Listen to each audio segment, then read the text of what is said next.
Welcome to West Virginia Beer Roads, a podcast all about beer from a West Virginia perspective. I'm Erin McCoy, here with my podcast partner, Charles Bockway. Today, Erin and I are in Barbersville, West Virginia, a community just east of Huntington. We're here to commemorate the opening of a new craft brewery called Köerber Beer, Köerber Beer Company. And that's always an exciting activity for us. Erin, it's been a long while since we've had a new brewery to open in the Huntington area. Even though it's the center of the state's largest metro area, it's been a bit slow to join the craft beer revolution. That's right, Charles. Back in 2017, when the Peddler Brewery opened in downtown Huntington, it became the first brewery to open in Huntington in about 20 years. At the time, I believe you called it the end of a very long dry spell. And now it's been another 7 years before local beer fans get their second brewery. But I'm really glad it's here, and I'm so glad that we're here today at Köerber Beer Company. So let me move right along and introduce our guests on today's podcast. First, we have Jason Beater. Jason is founder of Köerber Beer Company. Jason, welcome to West Virginia Beer Roads. Thank you very much for having me. And joining us also is Jason's son, Noah Beater, who is the brewer of the beer here at Köerber Beer Company. Noah, welcome. Hey everyone, how's it going? Jason, as Charles and I were observing in the introduction, craft brewery development in the Huntington market has seemingly been a little bit slow to take off. Why do you think that's been? Honestly, I don't know. It's been perplexing to me, being in the industry that I'm in that buys a lot of craft beer. I've always wondered why there wasn't more than one. We have a great one here already, but there's always room for a couple more, I think. For a little bit of background on you specifically, Jason, prior to opening Köerber Beer Company, you've been operating several restaurants that feature craft beer service. So what would you say were the biggest lessons that you learned from that experience that got you interested to open your own brewery? People who are into craft beer are passionate about it, and they're always looking for more craft beer. It's almost, I hate to say a lifestyle, but those that are in the craft beer world love it, and they're always looking for something new. And to add to that and pursue other angles, hence the brewery. Yeah. I want our listeners to know that we're recording this podcast in Köerber's newly opened tap room. Although you guys have actually been selling your beer to bars and restaurants, other places, for about, 2 months now? Is that right? So, Noah, how's it been going? It's been going good. Really, really busy. At times, we haven't been able to keep up. We've ran out a few times, but it's a good problem to have, so we're very thankful for all the support since we've opened, and hopefully we can keep it going. Well, Noah, tell me a little bit more about your background and how you became the brewer here at Köerber. I didn't have any craft beer background until about 6 months ago, actually. I actually was going to school for criminal justice and psychology, and about a month before I graduated, my dad came to me talking about wanting to open a brewery. I actually have a friend of mine that does brew at the Peddler, Jamal Carter. Oh, yeah, we know Jamal. Yeah. I mean, see him out and about. Yeah. And he was working, I think, a beer festival up my way a couple weeks back, yeah. Yeah, I love Jamal, and he would always come and deliver because I was working at Oscar's at the time. And we just talked about it, and I just became more and more interested as time went on. And then I met my mentor, Ross Williams, up at Bad Shepherd, and it took off from there. Well, let's talk a little bit about that more, Noah, in terms of your start in brewing and the help that you did receive from other West Virginia brewers. They've been amazing. Like I said, Ross is my mentor. He's a phone call away all the time. I can go up there anytime I want to. Yeah, anytime. I know beyond Ross at Bad Shepherd, did you not work with someone in Morgantown? Yeah. Bill at Chestnut, Bill and Josh up at Chestnut. They're awesome. I love Bill to death. He helps a lot. Anytime I have a question for him, Jamal, obviously, Jeff up at Greenbrier Valley, Dallas, the owner of High Ground.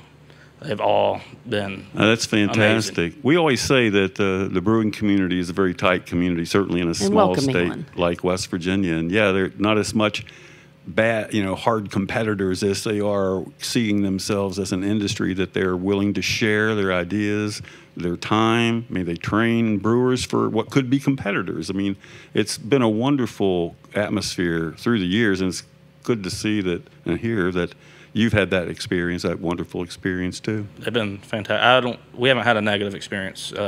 Even like Weather Ground and Big Timber, while we don't have day-to-day contact with them, they've reached out and said anytime we need help, anything, we need hops, we need a brick of yeast, to let them know, and they'll meet us halfway. So I think it's super cool. Well, that's wonderful. Awesome community to be in. Mm-hmm. Well, did working with the other brewers give you ideas on things that you needed to change or modify from what you may have initially planned? Oh, yeah. I said I was going in it. I didn't know. Like I said, I'll learn this, and I want to see how it goes. And said it all started with Ross, and then it just expanded and expanded from there to Bill. And I just gained all of those years upon years of knowledge that they have. I tried to crunch it in with 6 months. And still learning. Like I'm not by any means done learning. And you can ask any of them. Definitely Jamal. I text him every day. I ask him, and we talk about it and work through it. So that's cool to hear that you continued those relationships closely with the other brewers in the area. Oh yeah, it's only getting stronger as days go on. So Jason, do you have any thoughts on that too, about how that happened and how that occurred? I think his timeline's off a little bit. We're probably about a year into it rather than 6 months. But and I'll be honest with you, I was really, really nervous when we got into this. He's a young guy. He green, never done it. He's like, I can do this. I really want to do it. So we decided to, all right, let's go for it. And I told him, I said, if you're going to do this, you're going to go learn this craft. And so I reached out to Pat Guthrie, and me are pretty good friends. Ross is his mentor. Pat Guthrie's my mentor. Yeah, Pat's the one who owns the Bad Shepherd and Black Sheep and all those restaurants. He didn't hesitate. Send him up. And he went up. And then Bill was gracious enough to reach out and say, hey, send him up with me. And I get texts, I hate that you're owning a brewery, because if you weren't, I'd be stealing this kid from you, because he's got the knack, which obviously made me feel good. Sure, great feedback. And like I said, we're a family business. All my businesses are family businesses. My oldest son, Lucas, is the brains behind the menu at Oscars. We started Oscars. He was a 20-year-old kid. Bam, he just hit a home run right out of the gate, and he hadn't stopped. So why not give this one? I wish you would have told me before I paid for 4 years of college he wanted to brew beer, because I could have got a heck of a jump on building a brewery at that point. But here we are, and he seems to have figured it out, and he's been quite the pupil. Well, guys, let's get to the fun part of the podcast, and that means we're going to taste some beer. We're going to sample and discuss 2 Köerber beers today. Noah, what's up first? We'll do the Hefeweizen first. Okay, so we'll take a short minute here, second, and we'll be right back with our Hefeweizen from Köerber Beer Company. All right. Well, Charles and I are back here at Köerber Beer Company in Barbersville, West Virginia, and we are sitting down with Jason Beater and Noah Beater. And Noah graciously brought us a beer to taste, so let's get into it. Yeah, so this is the Köerber Hefeweizen, traditional Hefe, light collared, strong hints of banana, slight hints of clove. This is actually our second time brewing it. The first time, things out of our control happened. It got really cold and our HVAC wasn't complete, and so it changed the taste while I was fermenting. Couldn't bring it back. So this time we're a lot happier with it. This is how it's going to stay from here on out. And we're pretty happy with it. Good mouthfeel. What's overall. the ABV? The ABV is 4.7. So that's a very light, crisp summer beer. Yeah, I think this is a good place to start here in the beginning of summer to have a nice Hefeweizen out there. It's great. Yeah, I'm thoroughly enjoying this. Has this been selling pretty well? Oh, yeah, it sells great. First batch, even ones we weren't super happy with, we flew through all the kegs. Everybody bought them. And, I mean, even that first batch got overall pretty good reviews. But we're definitely happier with this batch, and it's going to stay for it. Nice beer. So you give us this wheat beer as our first beer. Is that any indicator of what you like to brew or the styles you like to drink? Styles I like to drink are Kolsch and Pilsner, German, true and true. Well, so hence Hefty the is there. Köerber. Yeah. I love brewing Kolsch. We actually did a brew of Kolsch, the very first brew ever. Didn't go perfect, obviously. That's a hard one to get right. It is. You'll get it dialed in, I know. And the taste was, I was actually very pleased with the taste of it. It was just the color and the cloudiness of it. It didn't clear up how I wanted it to after I threw it in the bright. But we think we got sorted out, and we're actually going to brew it again this week. So hopefully it gets sorted out this next time around, and people enjoy it here in about a month or so. Yeah, and that's really nothing to worry about. I mean, you are a new brewer. This is a brand new brewery. It takes time. You learn the equipment. Each style is different, has different dynamics. And you know, I love, though, that you're into the idea that, okay, it wasn't quite what I wanted. I'm going to make the adjustments, because that's what brewing's all about. That's how you become a great brewer. What about you, Jason? Do you have style preference? It depends on what time of the year it is. That's fair. I've done it that way. I'm always... I mean, I'm a traditional. I love Pilsners and lagers. Like I said, I just want something that tastes yellow sometimes. And then I go through phases. I can't get enough of IPAs. I mean, and I know that IPAs are, don't like IPAs, or why do you do so many IPAs? But you find a good IPA and it hits the spot, especially on a hot day like today. They're refreshing. For me, a good hazy IPA is all I want to drink in the summertime, because it just hits the spot for me.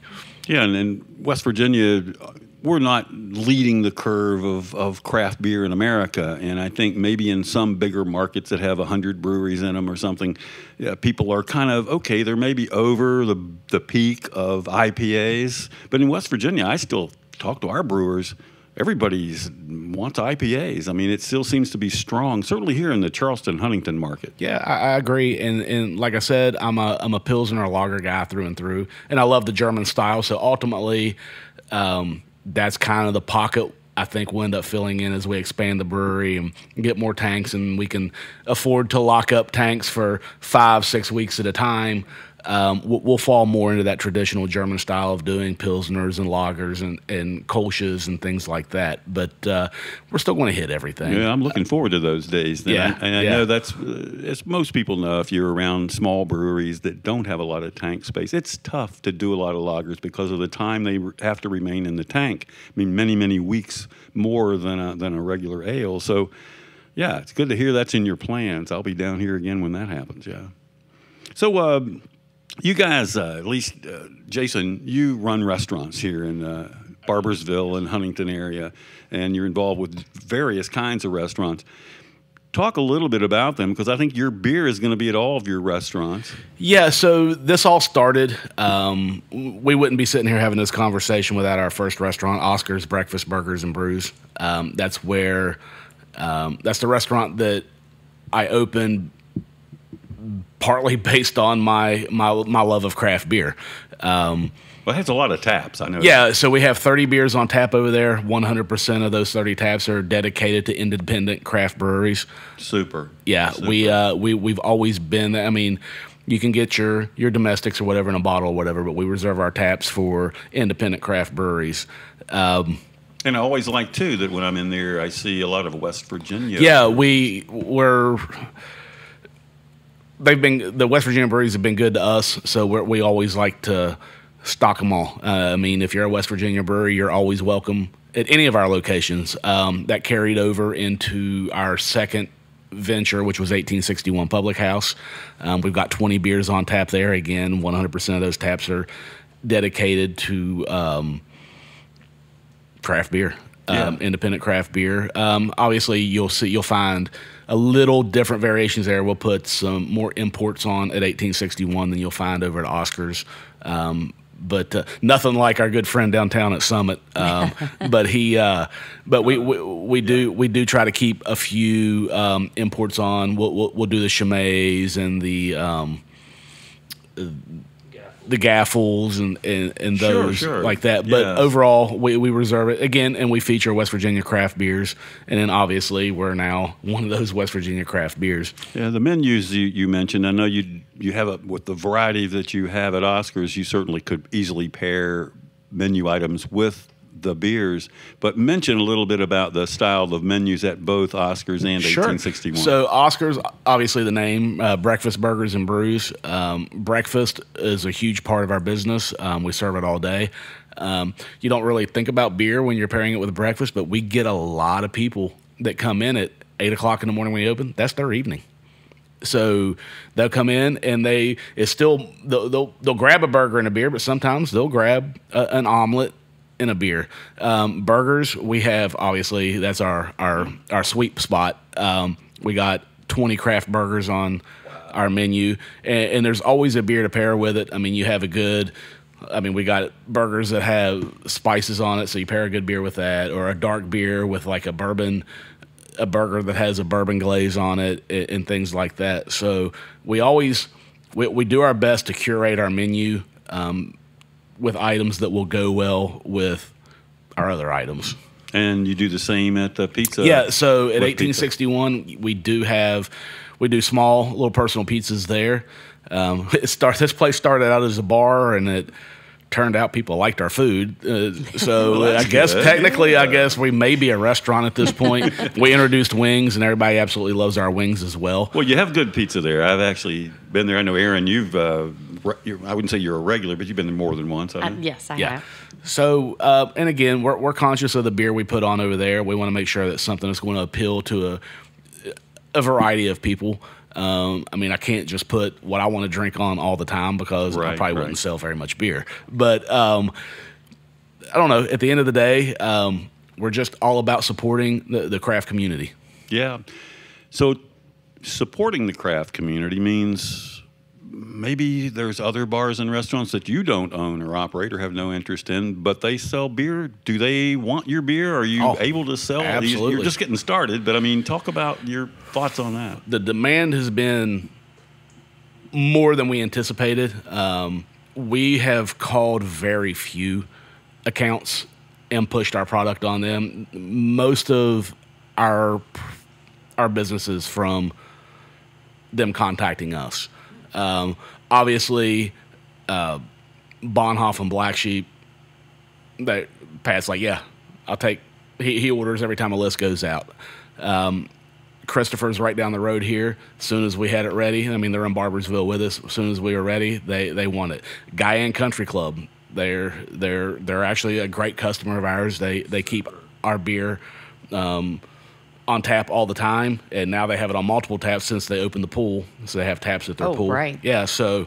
Yeah, I love that you're seeing that the local restaurant community is coming to So back supportive. you and want to try your beer, even if they haven't, they don't, not that it has a big reputation because you're so new, people are Right. just learning it, but it's great to see that Yeah, they're, and then- they're here supporting you. And then even outside of here, far away in as far as location, Fernbank up in Charleston, the Bridge in Hurricane, their restaurants, and then you have bars up that way, the Pallet, the Tap.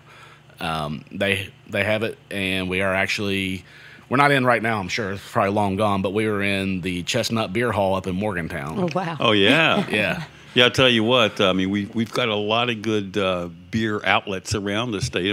Restaurants who have a lot of taps, and it's nice that they're already giving you a call and saying, "Hey, we want to try your stuff." I'm glad they're aware of that this little brewery is here in Barbersville, West Virginia, which I would say it's just a couple of miles outside of Huntington. It's very close. It's really just almost a bedroom community for Huntington. Would you call it, sort of? Yeah. But yeah. there's employers here too. Oh, yeah. Yeah. Well, to get a brewery up and running, you've got to get chest deep in dealing with the West Virginia Alcohol Beverage Control Commission. So how has it been working with them through the process of opening your brewery? Okay. It's not been easy. It's not been overly hard, but it's not been easy. Obviously, there's red tape with anything. I do wish they would make things a little easier to make it easier to do business in West Virginia. Some of the rules and the laws are pretty rough on not only breweries, but on restaurants and bars as well. Yeah, now you have to also work in that interplay between bars I'm and in restaurants every- because you have Right. both sides. I'm in every aspect of it, so I see the different rules and regulations for all of it. This brewery has evolved from what it was originally supposed to be, based on our alcohol regulations. And I would say if there was an upside to these regulations, that it did force me to end up doing what became our end product right here at Köerber. This was supposed to be a brewery, and kind of the tap room for it was going to be 1861 because it's literally feet away. However, rules, you got to have it be in the same building. So, I'll just sell and distribute to yourself. Nope. You have a license there, so now you have to be a brew pub. So I'm just like, oh, okay. So then we had to figure out how to turn no space into actual tap room space, and that's how we ended up where we're at today. So I do wish the Alcohol Commission would work more hand in hand with actual people who are in the industry and working on the ground and figure out a good way. I mean, we got to progress. I travel a lot, and part of my travels, I go to a lot of restaurants, I go to a lot of bars, I go to a lot of breweries. That's what me and my wife enjoy doing when we travel. And I just see, and I'm sure they have to deal with their own issues as well with their alcohol commissions. However, I see things that they're able to do that just make sense for everybody around and involved, and it would eliminate so much just pain of doing business. So that's where I hope we can eventually get. I hope that they would sit down and want to listen, okay? Because at the end of the day, they're about making tax revenue. So we want to make you as much tax revenue as we can. So make it easier for us to get you that. And I'm not saying be the Wild West by any means. Right, I mean, I understand there has to be rules and regulations, but there also needs to be common sense rules and regulations as well. And that's a partnership too, not just with our West Virginia Alcohol Beverage Control Commission, but it's the legislature that writes the laws. And what the ABC tends to do is they have to enforce the way they understand laws are written, and we've got still some crazy laws. I agree, and like I said, need to be addressed. It's easy to push and throw mud and throw rocks at the Alcohol Commission, but again, they're enforcing the laws and the regulations that are on the books. So it needs to start. You're right at the government level, and then work its way out from there. Well, having just gone through the process, as we've talked about, of opening a brewery, what advice would you share with somebody who wants to do the same? Really sit down and learn as much as you can as far as the process for going through it. For me, I thought the hardest part was going to be dealing with the actual federal government side of it. That was cake. Super easy. Little lengthy, but it was super easy. The hardest part was the red tape there. And as far as on the other side, as far as building, just take whatever budget you think you're going to need and you keep multiplying it, and don't stop multiplying it, because it's not going to stop. Every time you turn around, there's going to be something else. But if you're passionate about it, you can make it work, and you can figure out a way, and just keep moving forward. Surround yourself with people that care about it as much as you do. And I'm lucky, not only with this, but my other businesses, my family's involved. So I know that they care about it as much as I do. But I also have managers that now work for me that care as much as I do. So that's the important thing. Surround yourself with people who care and want to make it succeed, and it'll be much easier on you. And just stick with it. I mean, don't give up. If you got the dream to do it, keep pounding away and make it happen. It's good advice. Do you have anything to add to that, Noah? If you want to do it, just do it. Give it everything you got. You know, like me and Dallas were talking one day and said, there's no better feeling than seeing people enjoy your beer when you're out somewhere, and it's really cool to see. So if that's what you want to do, go for it. You'll be happy. You'll be happy you did it once you get it done. Well, Noah, now let's move on to our second beer tasting. What do you have for us? Our second one's going to be Orchard Hills Hazy IPA. It's our third run edition of it. We're actually pretty happy with it, and I think this might be the the final recipe tweak from it. So Okay, see how it let's get goes. that beer poured.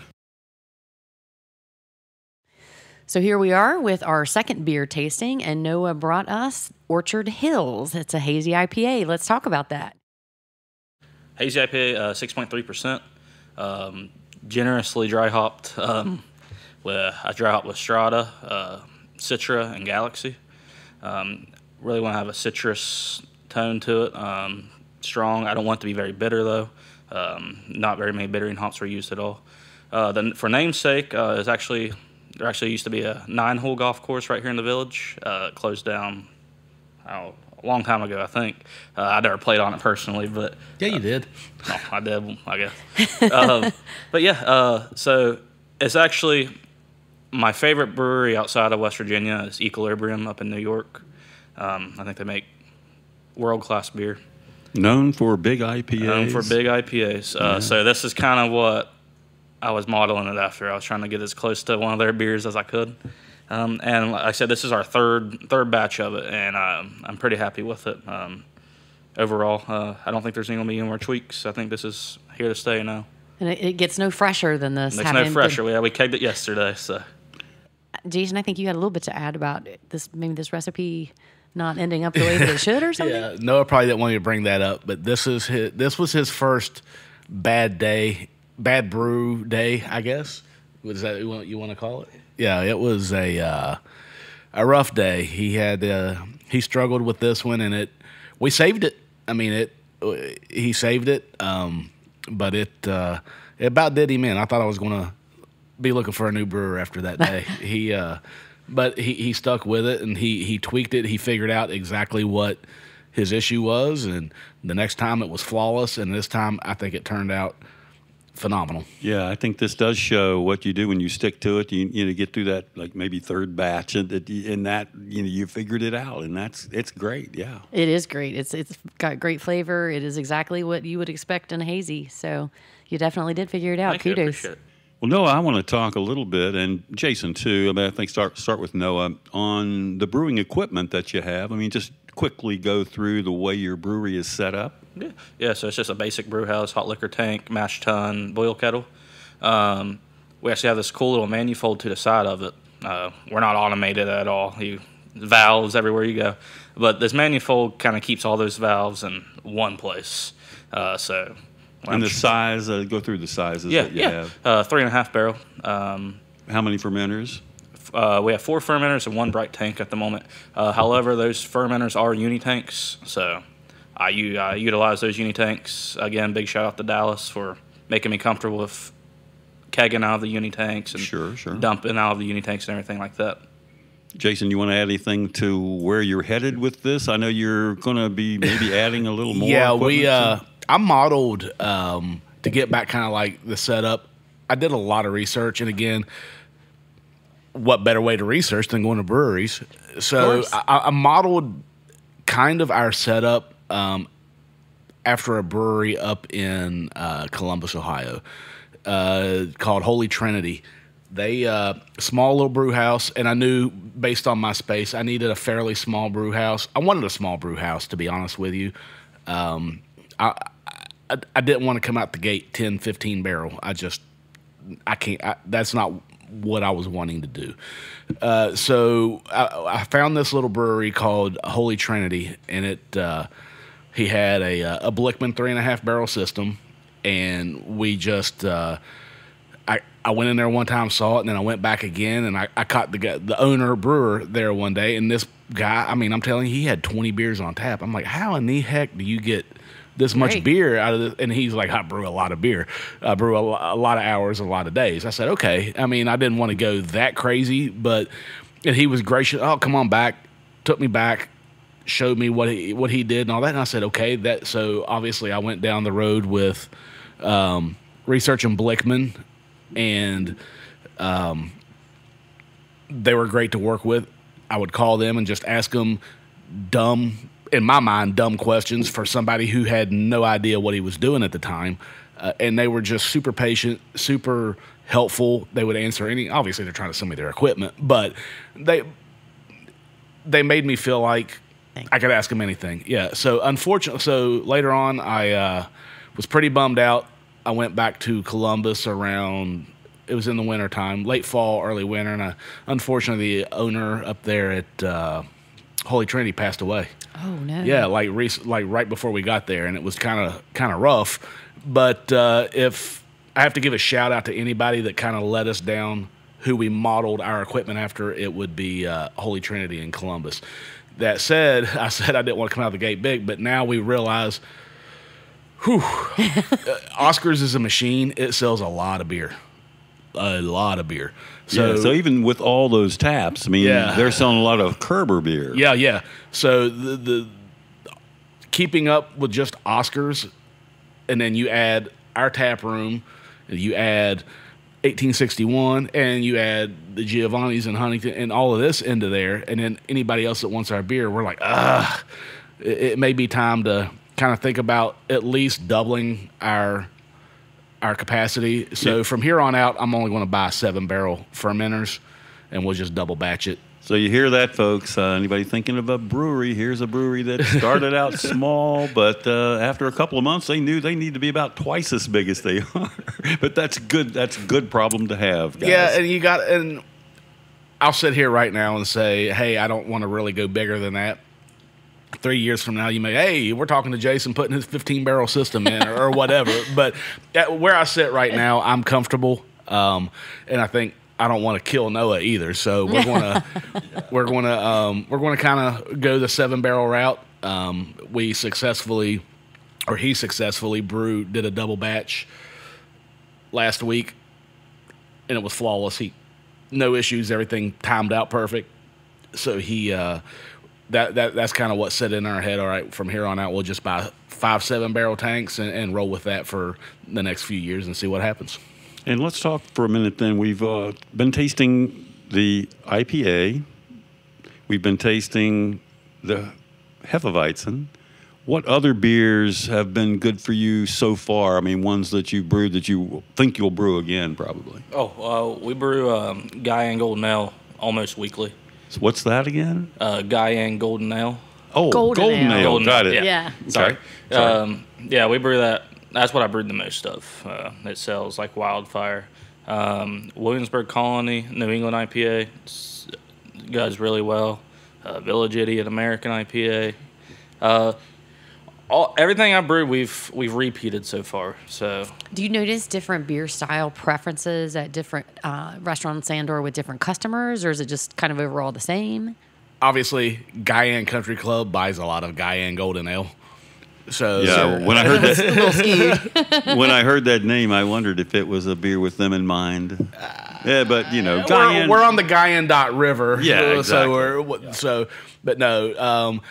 It's a cool thing. Guyan feels like they have kind of a house beer. Obviously, it's not exclusive to them, but everywhere sells it. But it's kind of cool. You can be at Guyan and order a Guyan beer. So that, a little marketing in there. But as far as overall preference, I don't think so. Well, I take that back. So like Fernbank loves our Village Idiot IPA. Loves it.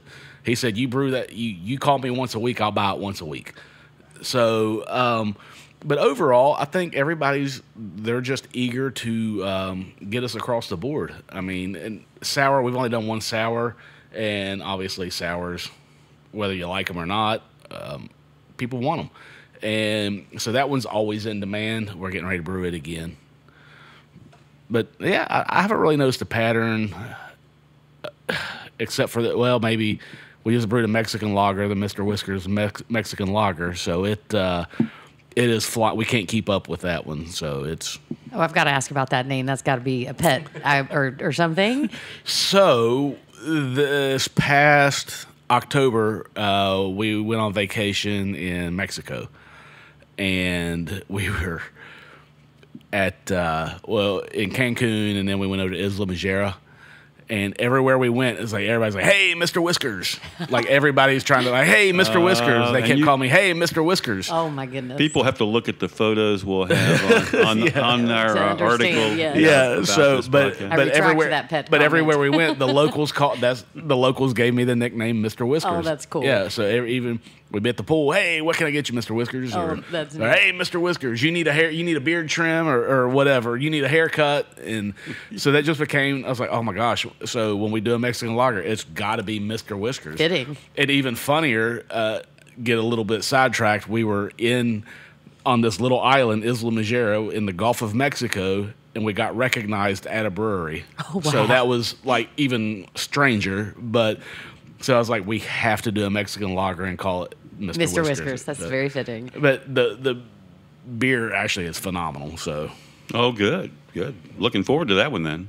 Let's talk then more about some of the other beers you're going to have for later this summer that you haven't mentioned, not rebrews of the first batches, but anything new coming up later in the summer? Oh, yeah. So actually this week we're going to do a black IPA. Never done one, so it'll be cool to do, Sure. see how it turns out. We're going on vacation next week, but after we get back from that, I'm going to go ahead and get a Marzen in, get ready for October. Other than that, we don't really – stuff will pop up here and there, but I'm trying to get these dialed in, make them as good as I possibly can. Yeah, and that's probably a smart strategy to get the beers you already like, get them dialed in. I mean, learn that consistency so when they hit the market any time, it's going to be the same taste and profile. Yeah, I think we are going to try a strawberry lemonade blonde ale. Oh yeah, something fun for the rest of the summer. Just kind of see how Late. that turns out, and it may turn out not good. I don't know, but you never know. You got to try it. Yeah, no, there's definitely a market for the fun, lighter styled but fruity beers. I mean that's across the country, not just in West Virginia. Yeah. With this heat right now, I could probably go for a strawberry lemonade I blonde imagine ale. To that be would honest go down with you, very easily. Yeah. Yes. Well, let's talk about special events. Are you all planning any special events at the brewery this summer? Or? At the brewery, no. Like I said, we literally just had our soft opening Saturday. Tomorrow, we're technically going to be in our soft opening phase, and probably until the 1st of July, we may kind of roll out a grand opening 4th of July weekend to make that kind of an event there. So we're going to spend the next, like I said, we're all going on vacation next week, but we'll have people here running the brewery, kind of still in the soft opening phase, just slinging beers and letting people kind of check it out, feel it out, check it out. And then we have all kinds of cool stuff. Like I said, I travel a lot. There's a lot of plans for this area, events based on upcoming, hopefully, POTA votes and things like that, that will tie this entire area of Barbersville together and create one huge gathering space, live music, outdoor like sports watching and things like that. That's what I envision. The brewery itself, we want to host an array of everything. We want you to be able to come in and, hey, we're having an event. Can we come in and do it in the brewery? Heck yeah. Yeah. We'll come and do trivia. You want to do your crochet club? Come into the brewery and do it for a couple hours on a Tuesday afternoon. I mean, make it a fun time. So, as far as actual planned events, no, but eventually, yeah, we want it to be like a community center of sorts. Well, during that soft opening period, as you said, that's going to be a little while. Your restaurants will be selling your Köerber beers right next to beers from other craft brewers. How important will that side-by-side comparison be to you in developing and tweaking your own beer recipes? For me, not. I mean, I don't want to be. I'm not competing with the Peddler. I'm not competing with Bad Shepherd. I'm complimenting them. There's room for all of us in this beer market. I'm from the restaurant world. You really don't want someone opening a burger restaurant across the street from your burger restaurant. But if someone were to come to me tomorrow and say, hey, over on the next block, I'm opening a brewery. Hell yeah, bring it on. Because what happens when there's multiple breweries in a small space, you hit them all. That's what I do. Sure. When I go out of town, well, they got a brewery here, they got a brewery here, so I'm hitting them all. So, like I said, it's cliche, but high tide raises all ships, and that's true in my opinion. That is true in the beer industry. We got to support each other. Like so, I'm not trying to. I don't want to knock a tap away from the Peddler. I don't want to knock a tap away from Bad Shepherd. I don't want to knock a tap away from Weather Ground or High Ground. I want to be that tap next to them. And then when my keg kicks, throw a Clendenin on there. Throw a Screech Owl on there, or throw whoever on there that maybe this area doesn't really know about yet. So I'm kind of, I don't know, I'm a fierce, well, that's a BrewDog thing, but fiercely independent. I mean, that's kind of how I am. I own a record store that's an independent record store. I own independent restaurants. I'm just an independent guy. I like it, and I like supporting other independent. It's the lifeblood. Independent businesses are the lifeblood of every community. And on top of that, I just think every town should have its own brewery. I'd love, nothing would make me happier to see a brewery in Huntington, a brewery in Barbersville, a brewery in Milton, a brewery in Hurricane, and you just keep going up 64 till you get to Charleston.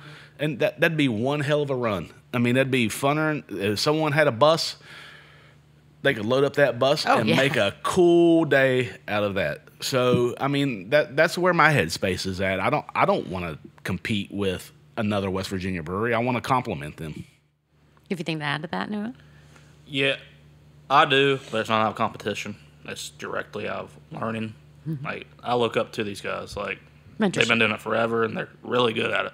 So, learning experiences, I taste something different than theirs. I do mine. I text them, say, hey, I might have this off flavor in this. How did you get around that? How'd you get through that? This and that. That's why I look into it, not from I want to be better than them. That's not at all. Just learn from them. Just learning. Yeah. Well, I'm curious, in your opinion, what are some standout beers that are brewed by other West Virginia breweries? Do you have any favorites you want to get into? Oh, yeah. Halleck from Chestnut, my favorite West Virginia beer. I love it to death. See, Ross, the Loud. I love the Loud. Then his new one, that Chuck Norris beer, IPA. Chuck Norris Jeans. Yes, very good. Tweet. I tried it when it was still in the fermenter. I was like, I think that's gonna be pretty good, Ross.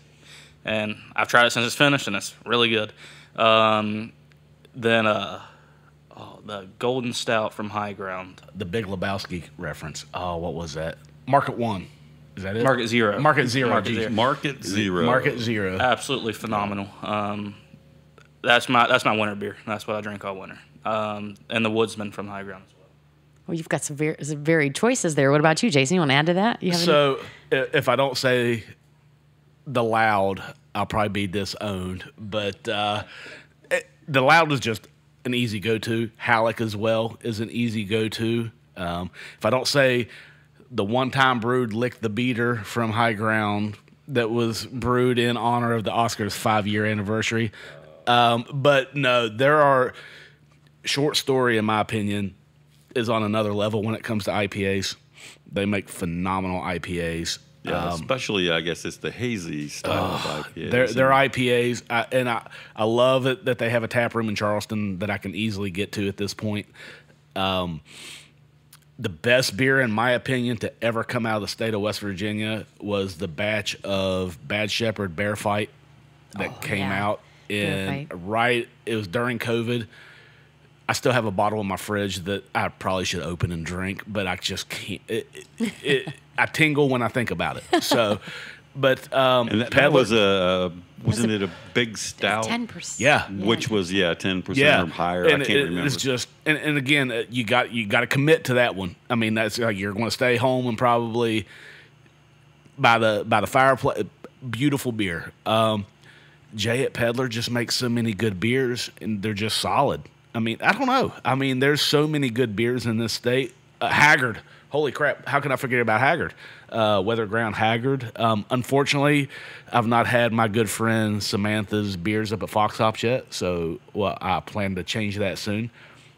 Side note, she was my first pick for a brewer at this brewery, so that's when she informed me she was opening a brewery. Oh, my. Isn't That's that cool? Great, There's a cool little Easter egg for everybody. But Yeah. And for folks that might have followed us before, we recently, not too many months back, we did a podcast with her at her brewery, Samantha Fox at Fox Hops Brewery in Elkins, West Virginia. yeah, so I don't know. I mean, that's almost a loaded question, but not really. We have, like I said, there's just so many good beers in this state. But if I have to say overall, it's going to be Loud, Halleck, and Haggard in that order.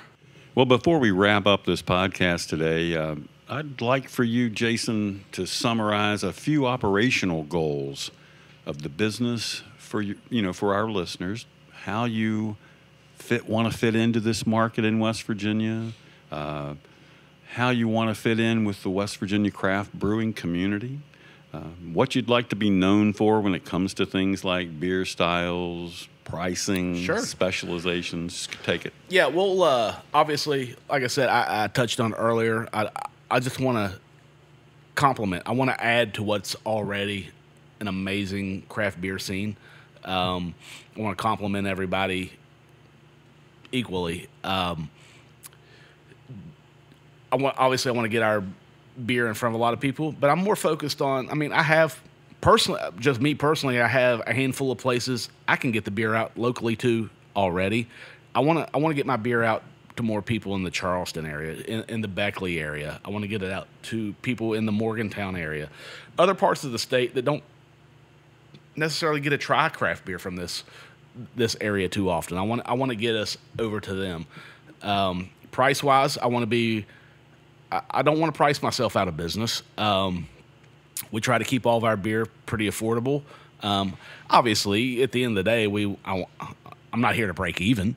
I mean, but I don't want to be the most expensive guy on the block. I don't want to be the cheapest guy on the block either. But there's a fine line you have to be there. You got to be affordable, especially in today's economy. You just gotta be affordable, and you have to taste good. And at the end of the day, I don't want to be anything groundbreaking. I just want to make good beer. And I want everybody to say, hey, you know what? That beer was brewed in my town, and be proud of it. That's all I care about. And then as far as styles go, I touched on it earlier. We're going to continue to do something that will appeal to multiple people. But ultimately, at the end of the day, we kind of want to fall into that German pocket. We want to do lagers, pilsners, hefties, alt beers, just box.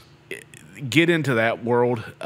Again, as a small brewery starting out, it's hard to do that. I mean, you just can't. It's hard to lock up a tank for that long. But as we expand and we can do that, then that's where we want to fall. I want to do a Helles so bad, it's killing me. So we're that's the direction we're heading. You'll still be able to get awesome IPAs. You'll still be able to get your stout, German stouts and things like that. But you'll still be able to get the non-traditional type stuff as well. But ultimately, we want to end up in the German style of beer. Noah, you want to add to that as far as business goals and things as far as the brewer, what you'd like to see in terms of seeing your beer out in the wild? Yeah. Specializations or just seeing growth. I want to see everybody enjoying it. And I'm not sensitive. If someone doesn't like it and they think they make it better, let me know. By all means, see. I'm open. I'm always open for it. But yeah, I just growth. I want to see everybody succeed. That's what we're all in it for. And that's about it. Well, Jason and Noah Beater, it has been great visiting with you on West Virginia Beer Roads today. We wish you and Köerber Beer Company good brewing and smooth sailing as you navigate the West Virginia beer market. Thank you very much for having us. Thank you. Appreciate it. Hello, West Virginia Beer Roads podcast listeners. This is Charles with a little podcast postscript. Wow, I thought Jason and Noah Beater were so impressive. A seriously down-to-earth father and son team, a family business ready to tackle the craft beer landscape of West Virginia. To me, that illustrates the beauty of this industry. So if you're ever in the Huntington, West Virginia area, or if you already live in the region, consider making a stop in the village of Barbersville to check out their operations. Whether it's their Köerber Beer Company tap room, or Oscar's Breakfast Burgers and Brews, or the 1861 Pizza Restaurant, give their beers a try and let us know what you think. You'll find links to all these places on brilliantstream.com in the article that accompanies this podcast link. This brings us to the close of another podcast. Remember, you can subscribe on Apple, Spotify, or your favorite podcast host. Thank you for listening to West Virginia Beer Roads. West Virginia Beer Roads is a production of brilliantstream.com.